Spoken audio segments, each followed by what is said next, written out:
What's up, everybody? Glad you're here and welcome to Emotionally Speaking with Chris. And I am Chris. Think of me as your friendly neighborhood emotional intelligence coach, where I dive a little deeper into the yeah, but why questions. And today we touch everything from it has to do with emotional intelligence, including, yes, even your skincare routine. And this is like the place where we have to figure out a little bit of how we can not terrify people with our bad skincare and hygiene along the way. And I'm really lucky today because we're joined by Stephanie Stern, who works out of Beverly Hills, and she's an incredible esthetician and owner of Skin Love, SKNLUV. Check it out. She has been helping men and women upgrade their skin and confidence for years. So I promise everybody listening, this isn't about going to some fancy day spas or being too foo-foo or whatever. It's about making these little differences and changes that we can do to increase our own confidence and perceive how we come across. And Steph, thanks so much for being here. And before we dive into the weeds, why do you think so many men have avoided skincare for so long? Oh gosh, there's so many facets to that question. First, thank you for letting me be here. I'm grateful to be a part of your movement, helping more men, Appreciate you. find the love that they desire, as I'm sure it's out there. As far as why men have avoided skincare for so long, it can go all the way back to the settlers, where the only thing they had was some dirt and some some whatever from the earth to pack on their face, and And then now a lot of the watching high-end products have dirt in them. Aren't there even products that are called dirt? Target, man. that's actually a great thing. I'm gonna keep that for myself. That's the next product line for men. It'll Rub be some called dirt dirt. on it.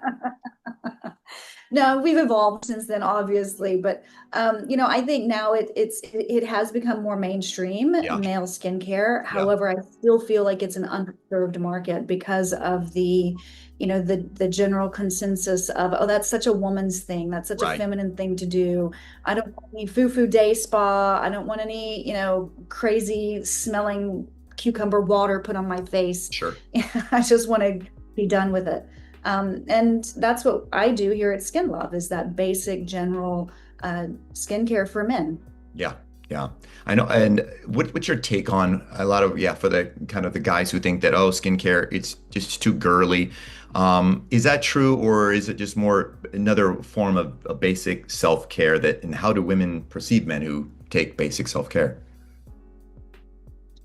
Well, that's two parts to that answer. The first one is, yes, it is basic self-care.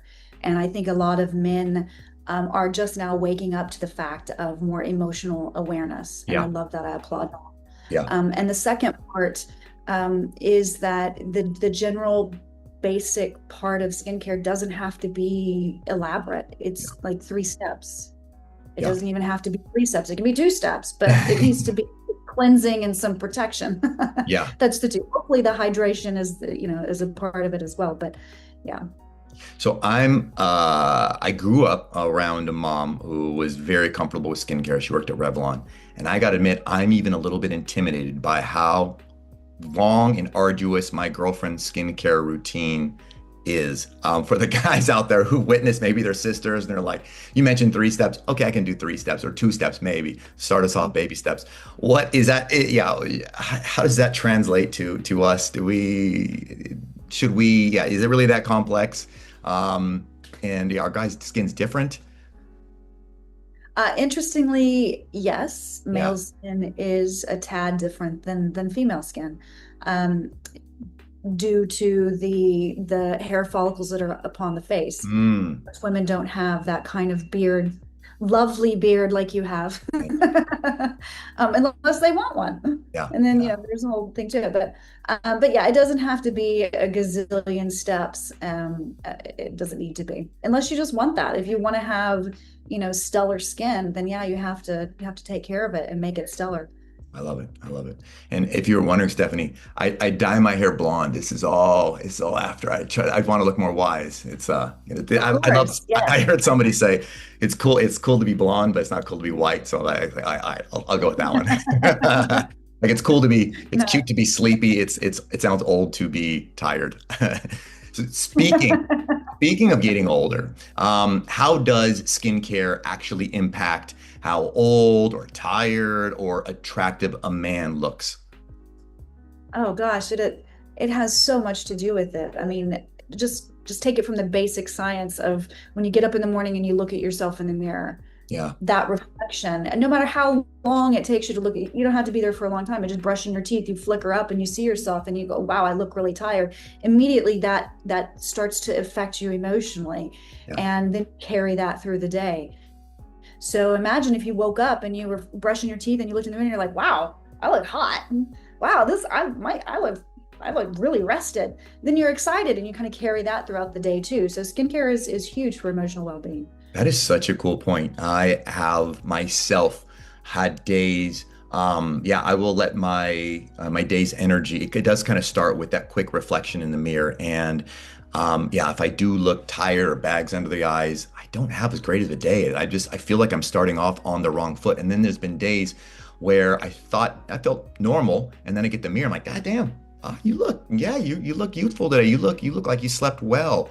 You look ready to tackle it, and my whole day went awesome. Hmm. Yeah, for sure. Imagine if you got, a gentleman's facial here at Skin Love with a skin session with me. You'd just feel so fantastic. What? It Yeah, would what? carry you Okay. through all the day, and your girlfriend would be like, wow, what did you do today? Most of us guys, we know nothing about. Explain what that looks like, a facial, a gentleman's facial. What the heck is that? Does it hurt? Uh, what? Tell us about it to demystify it for us. Well, here at Skin Love, I call them skin sessions. Okay. And the reason why I call them skin sessions is because for me, I like to understand why a man wants to get a facial. And it's more of a session of understanding what brought the what the motivation is. Okay. So when you come into Skin Love, I greet you at the door and I have a questionnaire, making sure that you are all good with anything that could happen with the steamer, with different modalities, different Yeah. devices, and whatnot. And I go take you in and put you on the bed and dim the lights and spray some rose water all over you and let you know that you're all good. No one's going to be slapping you around unless you want that. And then I have to leave, and then that's a whole nother thing. But basically, I'll take a skin analysis of your skin, and I'll analyze and see what's going on with your skin. And a lot of with men, it's generally pore blockage. The pores have Yeah. just blocked over the years. They just haven't had any extractions. There is a lot of exfoliation that needs to be done. Environmental toxins Yeah. have built up upon their skin. Their skin barrier might be damaged because maybe they did try to have some product and the product didn't work for their skin because they didn't know what the heck which one to Mm, buy. And so they just mm, bought whichever one, and then it had a reaction. And then it comes my job to clean you up, to make sure that your pores are as clean as can be for that moment. Sometimes it's a step-by-step process. Sometimes there's extractions that can't be done because the pores are too impacted. mm, Um, but it's a process of just making sure that you are your best self. mm. And I have a 60 minutes or I have a 90 minutes. I also have a facial, which is a back facial.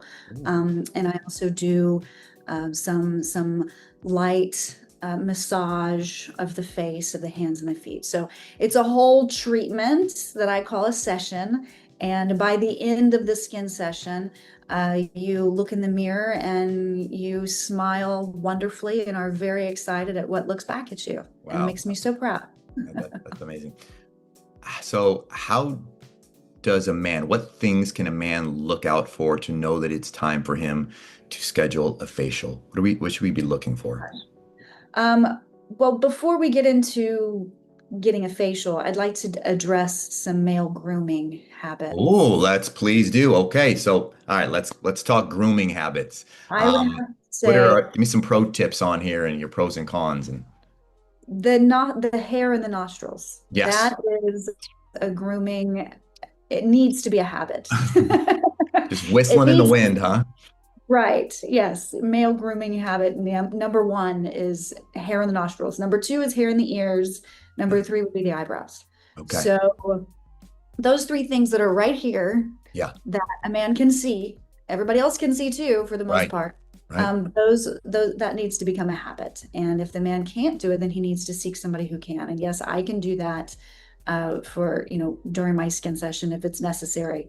But outside of that, the thing to know about if you have dry patches, if you Yeah. have irritated rashes in Hmm.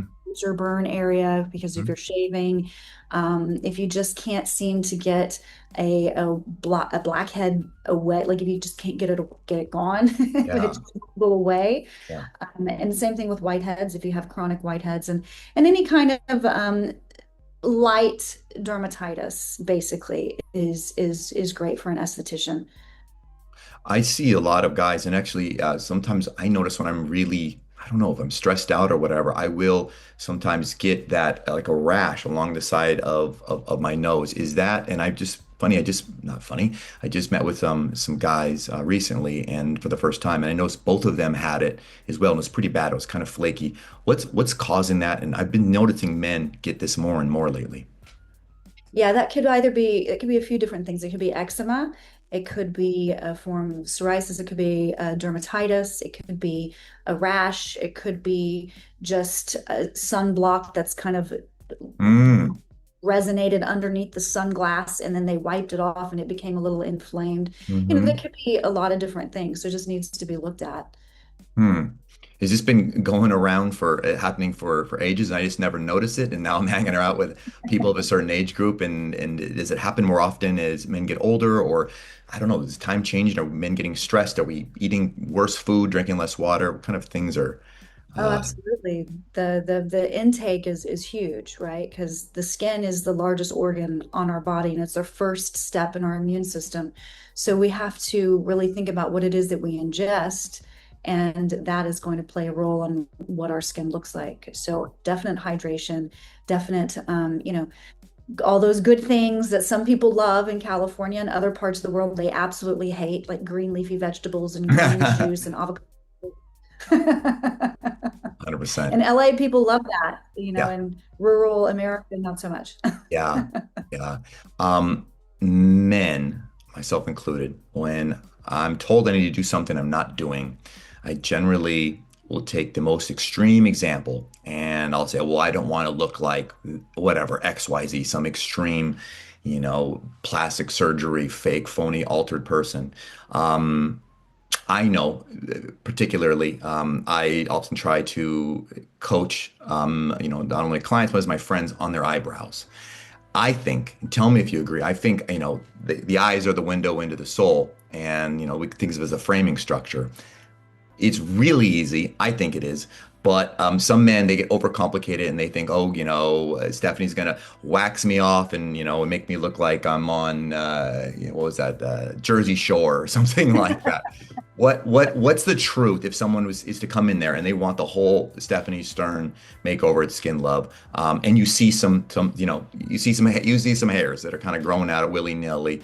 What kind of control, what do you show them? And, yeah, how do you communicate with how you're going to affect their aesthetic and also kind of manage their expectations? Well, the first thing is I like to ask. Mm, mm, Some men might not want their beard to be touched. Some yeah, men might be growing out their beard, and sure, it might look a little patchy and whatnot, but they're going to hold on to it until it gets fuller. yeah, or not. Eyebrows or not, yeah. Some men might be holding on to those three eyebrows like the three hairs on the top of their head. They might be just holding on to it. So I want to make sure that it's okay for me to to take care of it. And then if it is okay, then yeah, that's exactly what we do. We take care of it, and I do teach what needs to be done. So if I'm not available, man won't flip out if he has a great date and he's like, "Oh my God, my eyebrows look horrible." Yeah, yeah. As an attractive, high value woman, which you are, you're successful, you're smart, you're beautiful. What are some, what kind of, I guess, unspoken messages if do fellow women like you perceive and assumptions they make when they see a guy whose eyebrows connect like Bert or Ernie, or whose ears have just tufts of their own individual head of hair growing out of theirs, or their nose is going crazy, or their neck beard, or the neck is connected with their chest, and all these sort of things.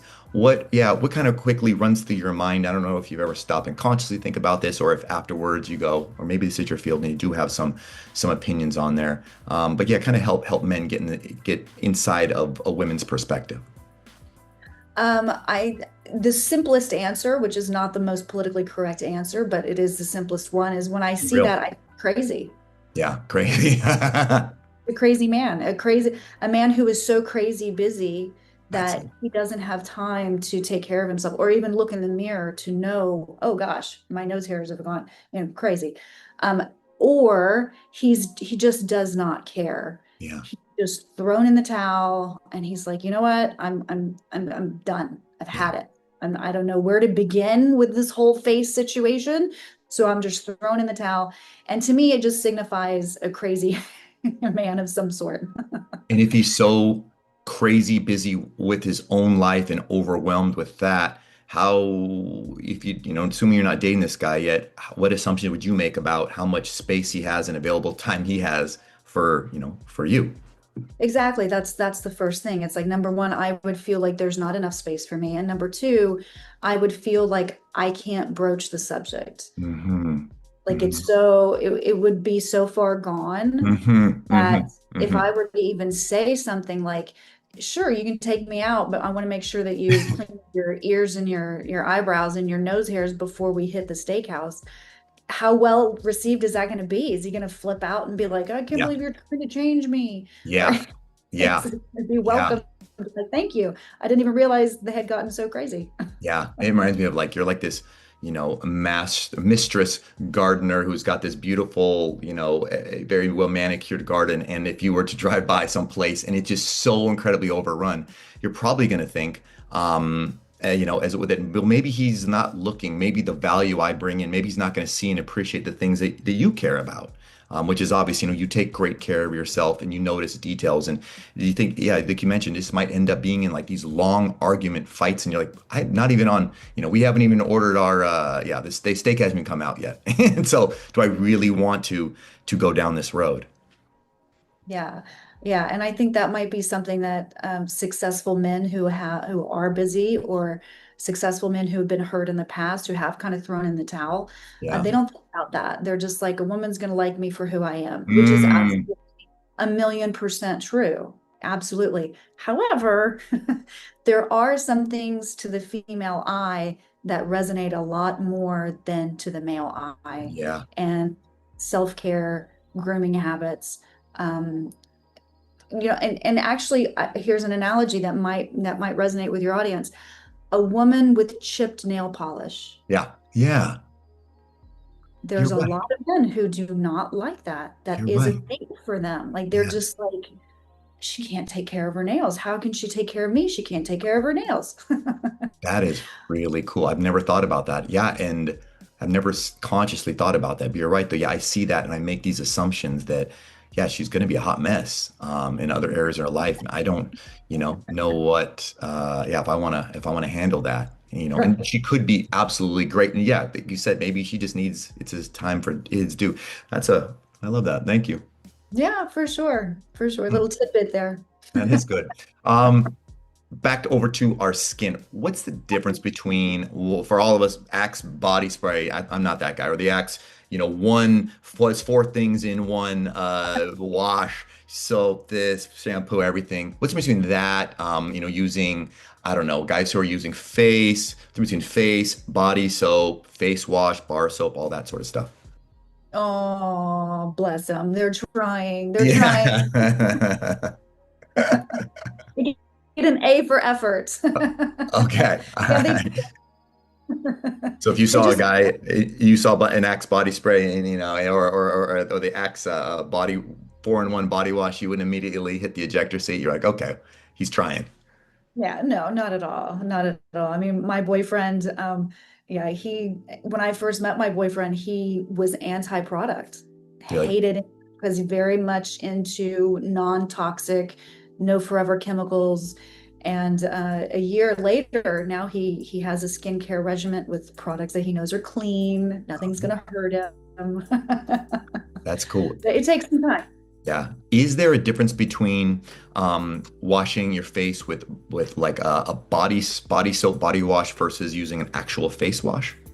Oh, absolutely. Is there? It's the What? pH content. Okay. It's the pH.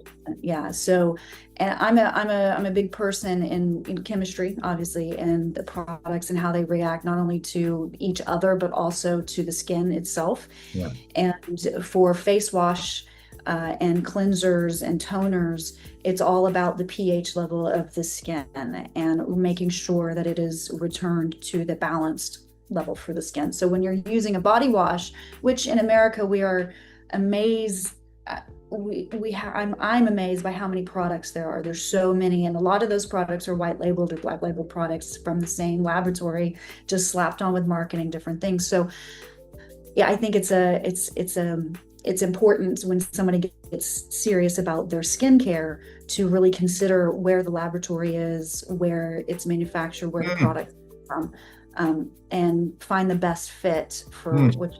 what you need. I, I even put some on today, and it's been hit over the head over and over again. Men, we need to be using moisturizer. I guess two questions. Why is moisturizer so damn important? And should guys with oily skin, should they even be using it or should they stay away from it? Oh, that's such a interesting and wonderful question. Yes, moisturizer is very important. Yes, people with oily skin can use moisturizer as well. So that's the basic, simplest form. You know, the reason why moisturizer is so important is because our skin barrier, the environmental pollutants that we go throughout the day have an impact on our skin. And if we Mm. don't protect our skin, we need to cleanse it, moisturize it, and protect it. And one of the main reasons of protecting it is because, like I said, it is the first defense in our immune system. So if we have dry, brittle, cracked, scaly looking skin, then imagine what's getting into, your bloodstream. Um, Yeah. and the other thing is making sure that whether you do have oily skin or not, moisturizer is still incredibly important. It just depends on which one you use. A non-comedogenic is the most important one, so it doesn't clog your pores and cause any outbreaks. What was that word you just said? Non something? Collagenic. Non-comedogenic. Will that be on Comedogenic. the sunscreen or the moisturizer we're buying? Is that something we should look for? Yes, if you want to, if you want the basic, simplest, you go to the pharmacy or CVS or grocery store, Walgreens, wherever, and you can look in the skincare section and you can see for Cetaphil or Neutrogena. Those are my two favorite ones over the counter. Non-comedogenic. And I'm trying to break it down. It's basically, it doesn't fill the comedones of your skin. So Okay. it's nothing that's going to increase the comedones, which is a pimple. So it doesn't clog your pores. Gotcha. The Gotcha. moisturizer that's really good for oily skin. Okay. All right. Down here in Southern California, we live near the beach, and a lot of us dudes think the only reason we would ever need to apply sunscreen is if we're headed to the beach. Is that true or false? Oh man, we have so much blue light that comes at us from our computers, from our fluorescent lights, that Uh-huh. no, it's not true anymore. It's not true anymore. We need to have at least a 30 SPF at Whoa. least. And especially if you're going into the sun, yes, absolutely. And it needs to be reapplied and depending on if you're getting into the water, if you're not Yeah. getting into the water, if you're sweating, if you're playing sports or whatever, it needs to be reapplied.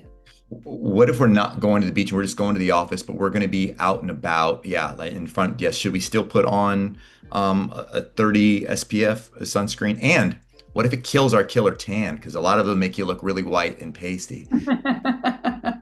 Well, the wonderful thing nowadays is that meaning the big laboratories, Yeah. like you mentioned, your mother worked for Revlon. So Yeah. Revlon, huge, huge, laboratories. But they've broken it down into nanoparticles of zinc oxide to where it doesn't give you that super white pasty look. Here at Skin Lab, I do have a formulation of sunblock that I love and that I give out as samples. So if any of your guys would like one, I'd be more than happy to give them some samples of our sunblock. But it is a zinc-based sunblock. And actually, the wonderful thing about zinc is the more you rub it in, the Yeah, less white it becomes. You just really have to make sure that it absorbs.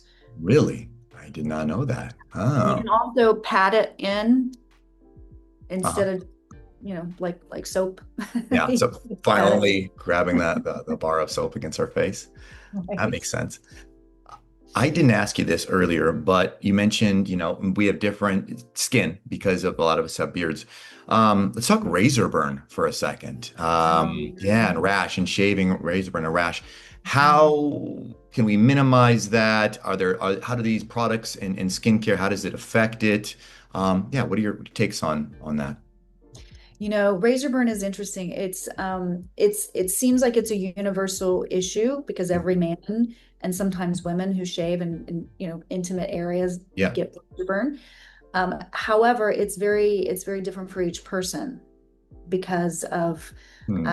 where it is and how it is in the genes and that kind of thing. So the first thing that can be done is to just what they do back in the olden days, take a warm cloth and make sure that after you have or before you do shave, you give your proper treatment to the skin.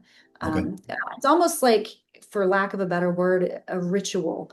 It's almost like honoring the skin to so it doesn't become so inflamed. And then afterwards is making sure that you calm it with products that are calming, and then making sure that you don't get any of the deep ingrown hairs as well. And so that is a process of exfoliation, whether it be chemical exfoliation or manual exfoliation. Say that one more a little bit, yeah, about ingrown hairs, because a lot of men, yeah, we get those and we're not sure what the hell to do about them. How can we minimize getting them? Right. That's about exfoliation. So what you would do is you want to make sure that you exfoliate uh, at least every 48 hours. And it depends on how your hair growth is. Okay. Sometimes hair is coarser than others, sometimes it grows faster than others. That's where it becomes a very uh, you know, personal situation. But you want to exfoliate it with, you can use glycolic wipes, Okay. salicylic wipes, Mm-hmm. also use manual exfoliation like a sugar scrub or a salt scrub. Mm. Mm. Yeah. What about guys who have acne scars? What can they do what kind of things can you offer to help with that? Oh, actually, that's one of my favorites. Really? Acne scars and brown spots are kind of my favorite thing. I have very bad acne. I have Really? Oh very, very bad acne. my God. And yeah, the years I've been able to kind of eradicate the scarring. So it's kind of a sensitive subject for me. It's precious to my heart. Yeah. So I if used I to have see, really bad acne too, Stephanie. I used to have like really bad cystic acne, like covered over yeah, my face. I got super, super, super lucky. I always joke and say I should look like Edward James, almost considering these deep purple, nasty things. And man, I took all the antibiotics and they gave me enough to knock a horse over. And I couldn't, I had to kind of grow out of it. It was bad. yeah, yeah. Well, you're fortunate because you don't have Yeah, much scar. I can't yeah. see it. You do. I'm very lucky.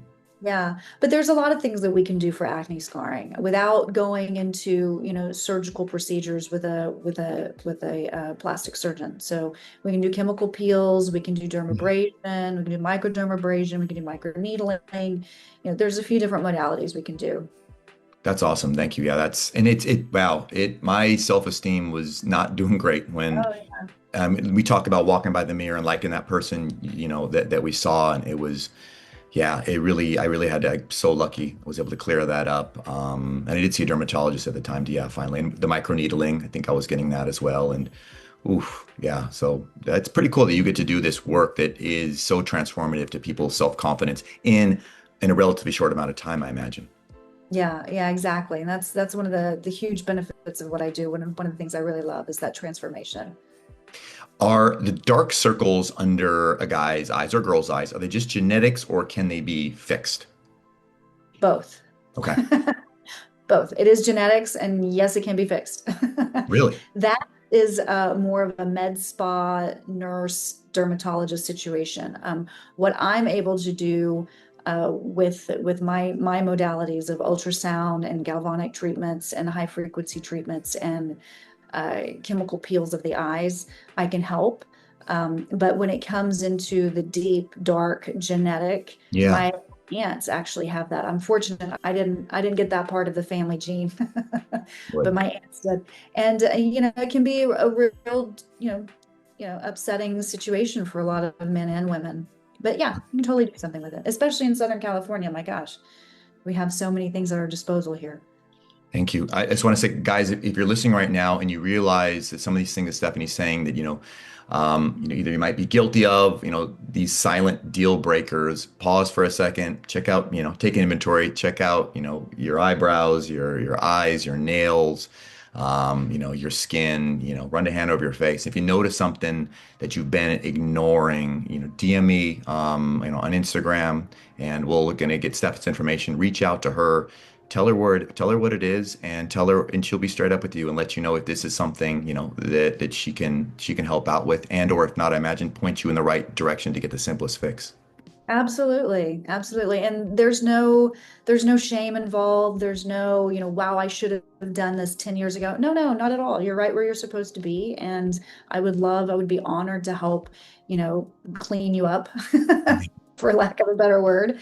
And this is something that we women bring to the table. And, most women love to do that, love to care for their men. So this is a way to do it.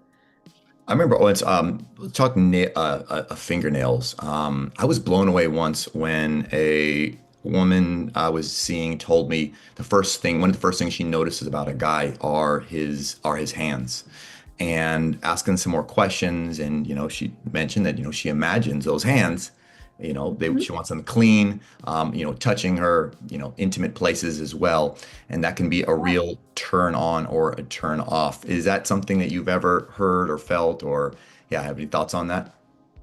Absolutely, 1,000,000%. The Yeah. hands and the feet. The feet. Oh They're also God, feet, God, men, feet. Oh, where do we Yeah, begin? being in Southern California, we wear a lot of flip-flops, we wear a lot of Yes. shoes, sandals without that kind of thing. And it can be a deal breaker for a lot of women that I know that, he takes his shoes off to go to even something simple like an open house. And you Yeah. can't wear your shoes in the open house and they don't have the little booty. So you take off your shoes and all of a sudden his toenails are just disgusting. Ah. And so they freak out. They're like, okay, this is a deal breaker. Can't do that. Because I think it gets back to that part of what we had mentioned earlier. It's like a guy who's just kind of thrown in the towel that just doesn't care. It's Mm. like, whatever. My hands are my hands. They might be a little dirty, whatever. It's not a big deal. My feet, same thing. Well, to women, it's a bigger deal. Guys, I don't even think I have to say it. Before I said, take some inventory. Let's just be real. We worse than Fred Flintstone. We got some gnarly things going on our feet. Almost every one of us. Thank you for pointing out that. Yeah, that is something that women do notice, especially when we are in flip-flops at the beach and these things. And it seems to be kind of one of those things you don't want to wait till last minute on some of these feet issues that I've seen with some of my guy. I doubt they can just, get a quick pedicure. Some of this stuff is kind of long-term looks has been growing for quite a while. Yeah, for sure, for sure. But you know what? Like I said, there's no shame. It's not a big deal. Just Yeah. deal with it. Just take care of it. And if you don't know who to go to, like you said, DM me. Okay. You have a reference. So now you Yeah. have no more excuses. Do you want people, sending you photos? Is that too much? Is that TMI, or is it better to come in Too and let much. you inspect it yourself? That's too much. Okay, okay, that's it. No, no, no feet, no feet images, unless you have an No OnlyFans. photos. No Really good. photos necessary. What is the difference between like drugstore brands and high-end products like the stuff I imagine you have at Skin Love? Well, the number one difference is the concentration of the ingredients. Okay. Counter the concentration, just like with anything else, is a lower concentration point. And so when you go into more specific esthetician and above, you're getting a higher concentration of basic chemicals or ingredients that have a stronger effect on the skin. Hmm. Hmm. Counter. Are No. there any what are the lifestyle factors that really affect how we're being perceived in our skin with our skin health is with like diet and or exercise, sleep, stress? What are some of the ones that yeah that we should be cognizant of? All of that for sure.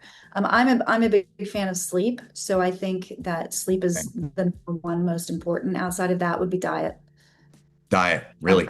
yeah, yeah. I mean, you can have a good diet, but if you're not sleeping at all, then your skin is going to be stressed. You're going to Yeah. have bags under your eyes. You can eat, green or drink green juice all day long, but your skin will definitely tell the difference for those emotional and physical stress factors. Mm, mm, Huge. mm. So- And I'm also a big fan of, limiting your sugar content. Okay. Yeah. Yes. Yes. Oh my God. So Yeah. you are amazing. I could chat with you about this stuff forever. This has been awesome. Before we wrap it up, if men listening only take one action today, what do you think that should be? Contact me. Contact. That's yeah, that's the best action. I love it. Just talk to Steph. She will point you in the right direction. You're a I busy will. guy. Obviously, you don't have time to trim up your stuff. You're so busy. Go to Steph. She will fast track you like maybe an awesome, big sister who cares about you and make sure Absolutely. you're dressed up and presentable for the world. Am I right? Absolutely. Ready to meet the woman of your dreams. Uh, Yes. I love Absolutely. it. So, fellas, I think we heard here that skincare and grooming, it's not just about vanity. This is about respect and self-respect. Showing others how you care about yourself so that you can attract them into your life and that women notice everything, much more than we notice. And one of the things they notice is how we're taking care of ourselves on here. Thank you, Stephanie, so much for sharing your wisdom. And we'll link, yeah, some of your information. Just real quickly, where can people find you, and how should they contact you? Well, sure. Yeah. I'm in Beverly Hills. I have a spa space in the Asher Morgan Salon at 211 South Robertson in Beverly Hills, which is on my website, skinlove, SKNLUV.com. And email is hello@skinlove. And then Instagram is IG @skinlovebody. That's it. Very simple. Perfect. Thank you so much.